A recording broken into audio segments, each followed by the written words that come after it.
Hey guys, welcome to the Mist of Darkness survival guide for Dragonflight.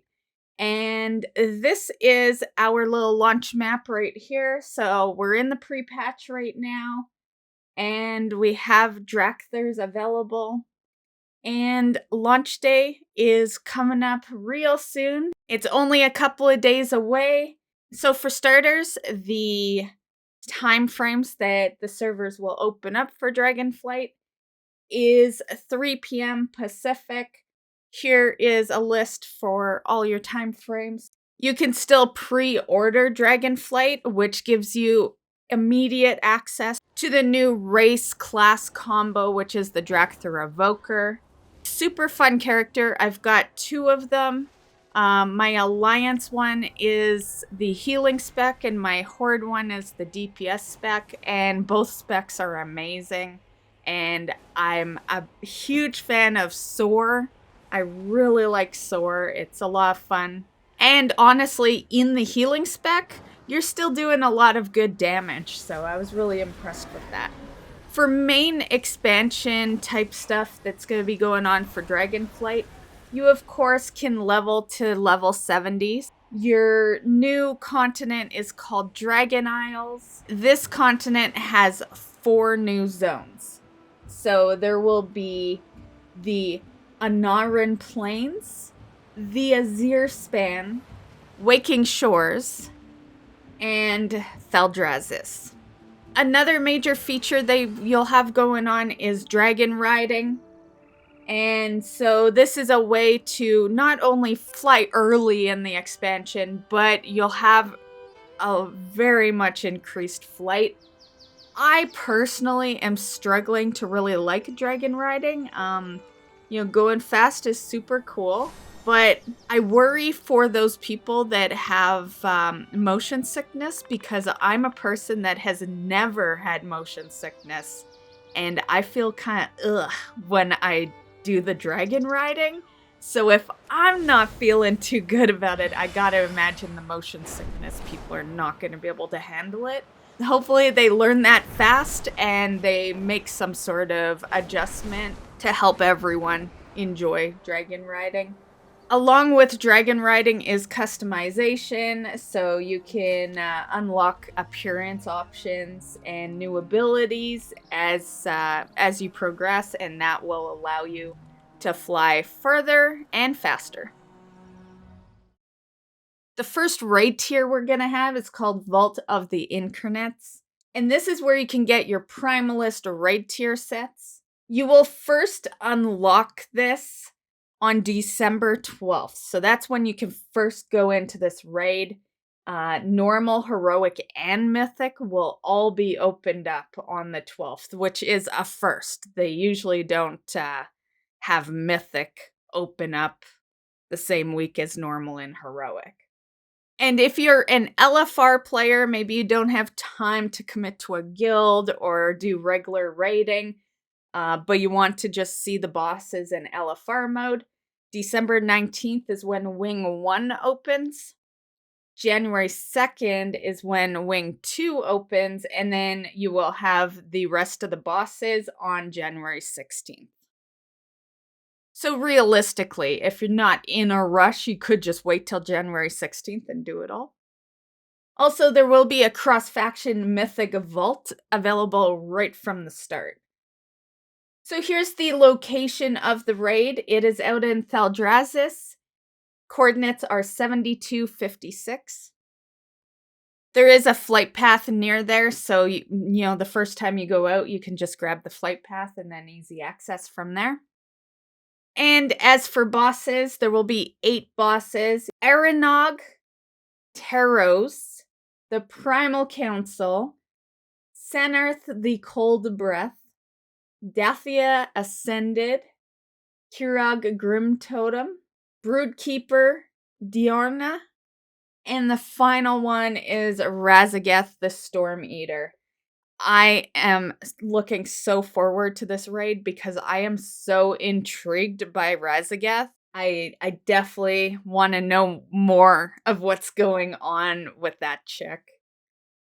With all raids, there is going to be a raid skip.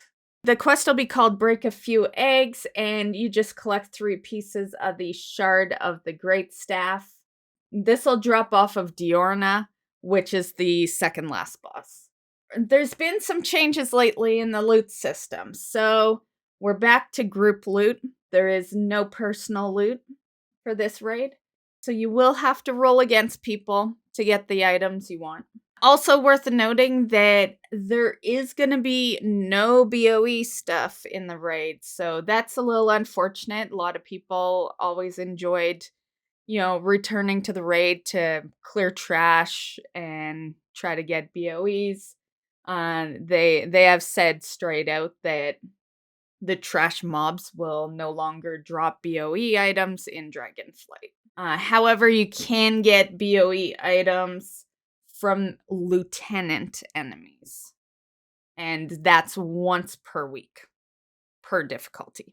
And there will be Vault of the Incarnates class sets, so you will be going after token drops, and on screen here I've listed the tokens that belong with the certain classes, so you'll know what to look for when you go in.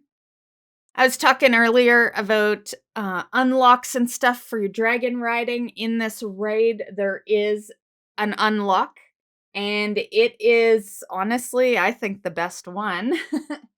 And it's the renewed Proto-Drake embodiment of the Storm Eater. I'm pretty sure you've already guessed where that drops from. It will drop from Raszageth herself. And I guess that brings us to the Great Vault. So, the Great Vault will be located in Valdrakken, which is the main hub over in Thaldraszus. It will be at the bank area. If you need coordinates, that will be 5557. Just enter the bank, make a right, and you'll see it. It's on the wall. So it's going to look very similar to the one we saw in Shadowlands. And yeah, there's slight adjustments to the raid ones, but aside from that, it's pretty similar. For anyone that hasn't done the vault before, basically doing more than one gives you more options. So you don't get, like, if you completed, say, 3 raids and 2 of the mythic requirements, you don't get 5 things of loot. You just get 5 options to choose from. And yeah, and the vault is very RNG, so sometimes it's nice to just have a few extra options. There will also be some tokens again, so those that used it in Shadowlands, you know that if there was nothing on the vault that you needed, you could just take a token instead and use that for something. Okay, so your token's gonna be called Aspect Token of Merit, and your token exchange guy, his name is Event Kiss. And at the moment, there's just a couple of things you use it for. This will change as seasons roll out. There will be more items, and later on there'll be, catch-up items that you can get with it. But for the moment, there is the Storm Charged Manipulator. This adds a socket to one of your Dragonflight Season 1 items. It has to be one that doesn't have a socket on it already, and it can be used on helms, neck, bracers, belts, or rings. And that costs 6 of those token of merits. You get 3 in, if you choose it for 1 week, you will get 3, so. And then the second item is called Primal Chaos Cluster. And this one costs 3 of those merits. And it'll be a bag that contains Primal Chaos. It's going to have 10 of them in it. And you use this for professions. It's a crafting reagent. So, not bad. The crafting reagent, you could have that in 1 week. Because you get 3. Mythic Plus Season 1 is going to have a new effect called Thundering. When you're in combat, players will periodically get caught in Raszageth's storm and discharge excess energy that damages and stuns allies. It's very, very similar to quaking.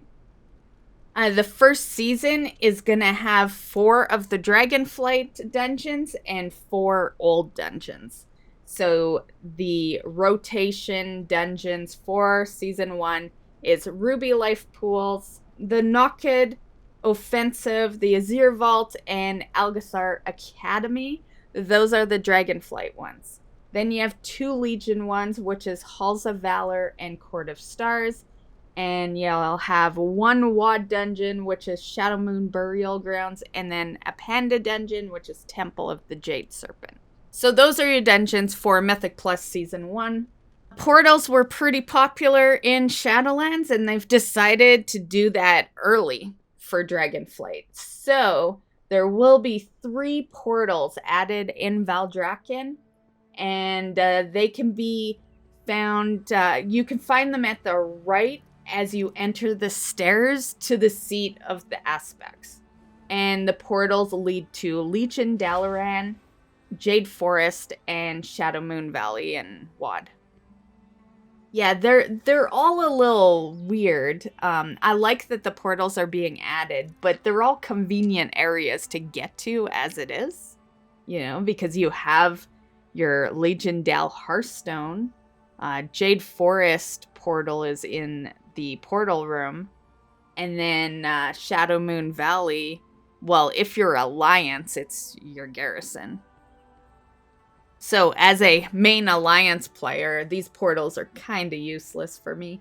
But it is cool that they have it, so if you just happen to be near them, you could just take the portal there.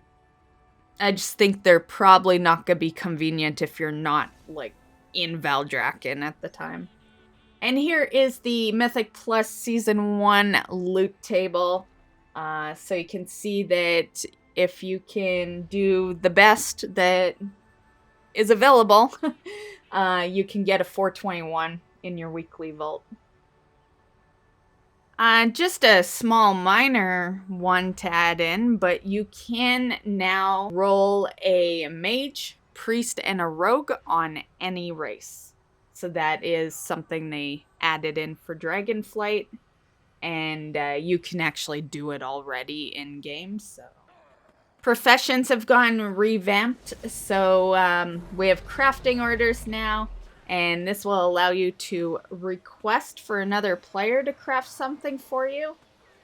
You'll be able to browse through any recipes that can be crafted, and you pick the one for yourself, and then include some or all the reagents.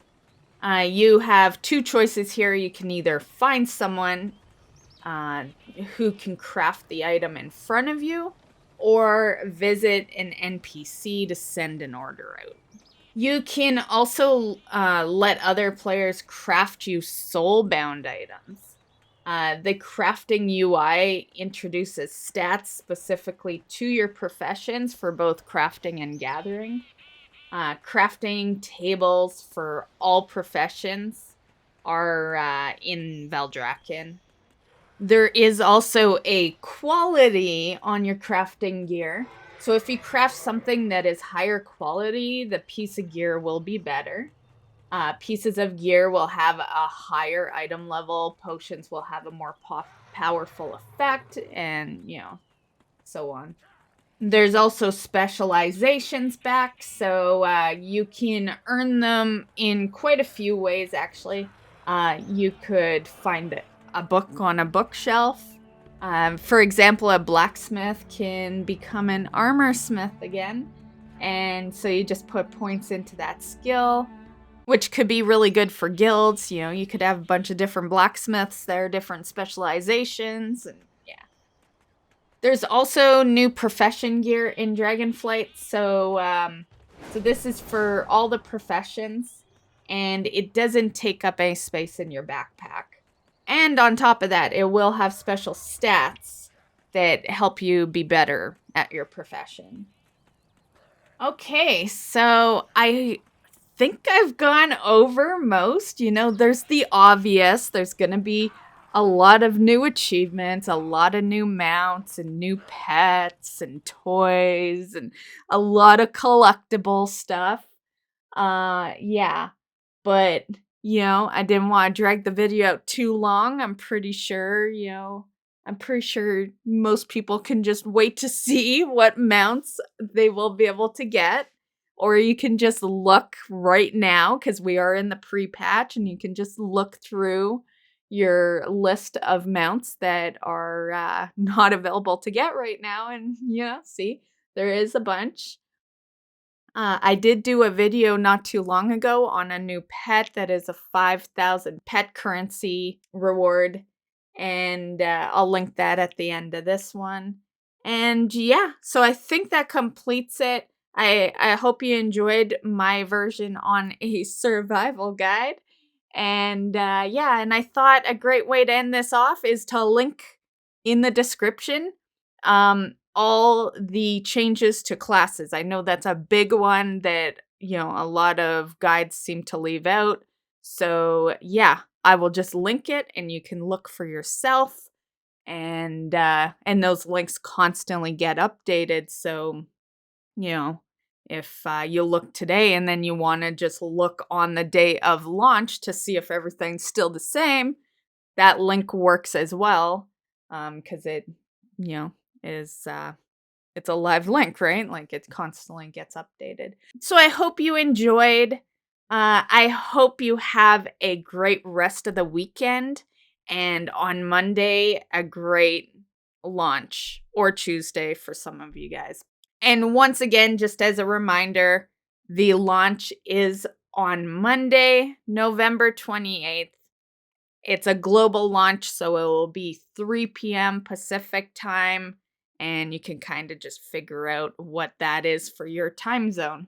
I will be streaming on Twitch on Monday because of Twitch drops.